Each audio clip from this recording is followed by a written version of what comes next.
ગીત વંદે માતરમના ગાન અને સન્માન માટે સત્તાવાર નવી માર્ગદર્શિકા જાહેર। ગુજરાત માહિતી ખાતાએ પ્રસિદ્ધ કરી છે અખબારી યાદી। રાષ્ટ્રગીત વગાડવામાં આવે કે ગવાય ત્યારે શ્રોતાઓએ સાવધ સ્થિતિમાં ઊભા રહેવું। રાષ્ટ્રગીત અને રાષ્ટ્રગાન બંને વગાડવાના હોય ત્યારે રાષ્ટ્રગીત પહેલા વગાડવું। શાળાઓમાં દિવસની શરૂઆત રાષ્ટ્રગીતના સામૂહિક ગાનથી કરવી।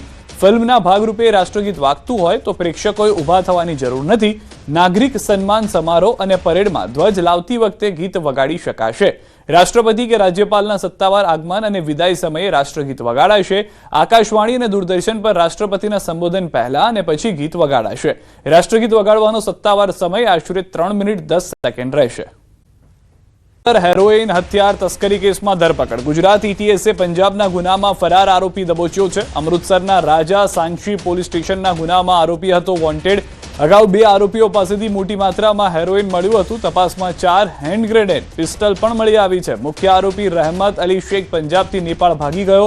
हाल अमदावादना रखियालमां होवानी बातमी मळता ईटीएसे करी धरपकड़। कीर्ति पटेल सामे पोलीस फरज रुकावटनो मामलो। सोशियल मीडिया इन्फ्लुएंसर कीर्ति पटेल पोलीस स्टेशन में हाजर। भवनाथ पोलीस स्टेशन में फरज रुकावटनी नोंधाई हती फरियाद। महिला पीआई द्वारा कीर्ति पटेल सामे फरियाद नोंधावाई। कीर्ति पटेल वकील साथे तालुका पोलीस स्टेशन में हाजर थई।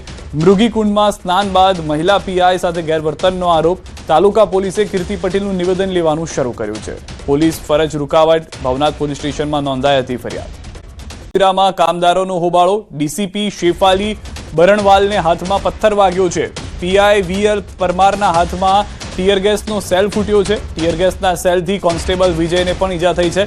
तमाम लोकोने सारवार माटे होस्पिटल खसेडवामां आव्या छे। वाहनोने सळगावता विडियो आव्या सामे कंपनीमां कामदारो द्वारा करवामां आवी हती तोडफोड। कामदारोए मोटा प्रमाणमां कर्युं छे नुकसान। हालमां पोलीस कर्मचारीओ पण इजाग्रस्त थया होवानी जाणकारी छे। आ दृश्यो आप जोई रह्या छो। गाड़ी उथलावવાનો प्रयास કરવામાં આવી રહ્યો છે। વધુ માહિતી ન્યૂઝ 18 સંવાદદાતા કીર્તેશ પાસે મેળવીશું। કીર્તેશ, ખુદ પોલીસના કેટલાક કર્મચારીઓ ઇજાગ્રસ્ત થઈ ગયા છે આ બબાલમાં?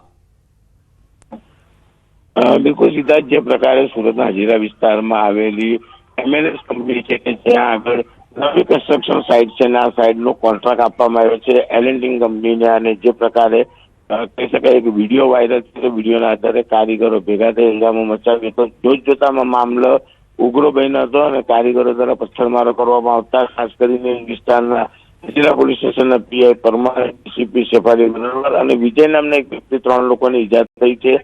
ખાસ કરીને કહી શકાય કે પીઆઈ પરમાર ટીયર ગેસ છોડવા જતા સેલ તેમના હાથમાં ફૂટી ગયો હતો, જેને લઈને તેઓ અને તેમની જોડેના એક પોલીસ કર્મચારી ને ઈજા થઈ હતી। બીજી બાજુ કહી શકાય કે ઉશ્કેરાયેલા ટોળાએ જે પ્રકારે કંપનીમાં તોડફોડ કરી છે, ગાડીઓમાં આગ ચંપી કરી છે, ગાડીઓની તોડી નાખવામાં આવી છે। અને આ માત્ર અધિકારીઓ કે પોલીસ અધિકારી નહીં, ફાયરની ગાડીઓ પર પણ પથ્થરમારો કરવામાં આવ્યો છે। જો કે પોલીસનો મોટો કાફલો ખડકી દેતા હાલ મામલો થાળે પડ્યો છે।